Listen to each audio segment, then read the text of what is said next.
Hi friends, welcome to my channel. വളരെ എളുപ്പത്തിൽ ഉണ്ടാക്കാൻ പറ്റിയൊരു പായസത്തിൻ്റെ റെസിപ്പിയാണ് ഞാൻ നിങ്ങളായിട്ട് ഷെയർ ചെയ്യുന്നത്. അപ്പോൾ നല്ല ടേസ്റ്റി ആയിട്ടുള്ള ഈ ഒരു പായസം എങ്ങനെയാണ് ഉണ്ടാക്കുന്നത് നമുക്കൊന്ന് കണ്ടു നോക്കാം. അതിനായിട്ട് ഞാനിവിടെ ഒരു കടായി അടുപ്പത്ത് വെച്ചിട്ടുണ്ട്. ഇതിലേക്ക് ഇനി ഞാൻ 1/2 കപ്പ് പഞ്ചസാര ചേർത്ത് കൊടുക്കുന്നുണ്ട്. ഈ പഞ്ചസാര നമുക്കൊന്ന് കാരമലൈസ് ചെയ്തിട്ടെടുക്കണം. ലോ ഫ്ലെയിമിൽ വെച്ചിട്ട് വേണം നമുക്കിത് കാരമലൈസ് ചെയ്തിട്ടെടുക്കാൻ.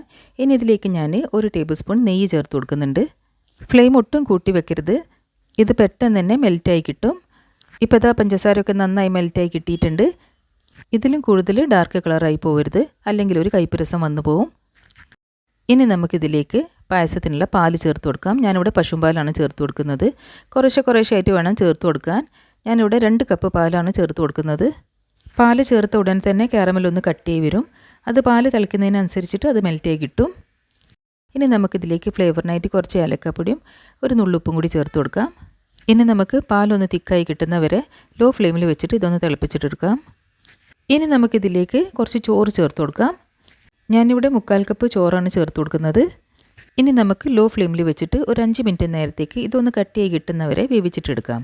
പായസം ഒന്ന് തിക്കായി കിട്ടുന്നവരെ നമുക്ക് ഇടയ്ക്കിടയ്ക്ക് ഇതുപോലെ ഒന്ന് ഇളക്കി കൊടുക്കാം. ഇപ്പോൾ അതാ നമ്മുടെ പായസം നല്ല കട്ടിയായി കിട്ടിയിട്ടുണ്ട്. ഈ ഒരു രീതിയിലാണ് നമുക്ക് പായസം തയ്യാറാക്കി എടുക്കേണ്ടത്.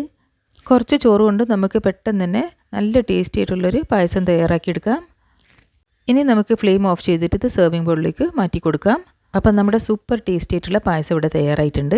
അപ്പോൾ എല്ലാവരും ഈ റെസിപ്പി ട്രൈ ചെയ്ത് നോക്കണേ. വീഡിയോ ഇഷ്ടപ്പെട്ടതാണെങ്കിൽ ലൈക്ക് ചെയ്യാനും ഷെയർ ചെയ്യാനും മറക്കരുത്.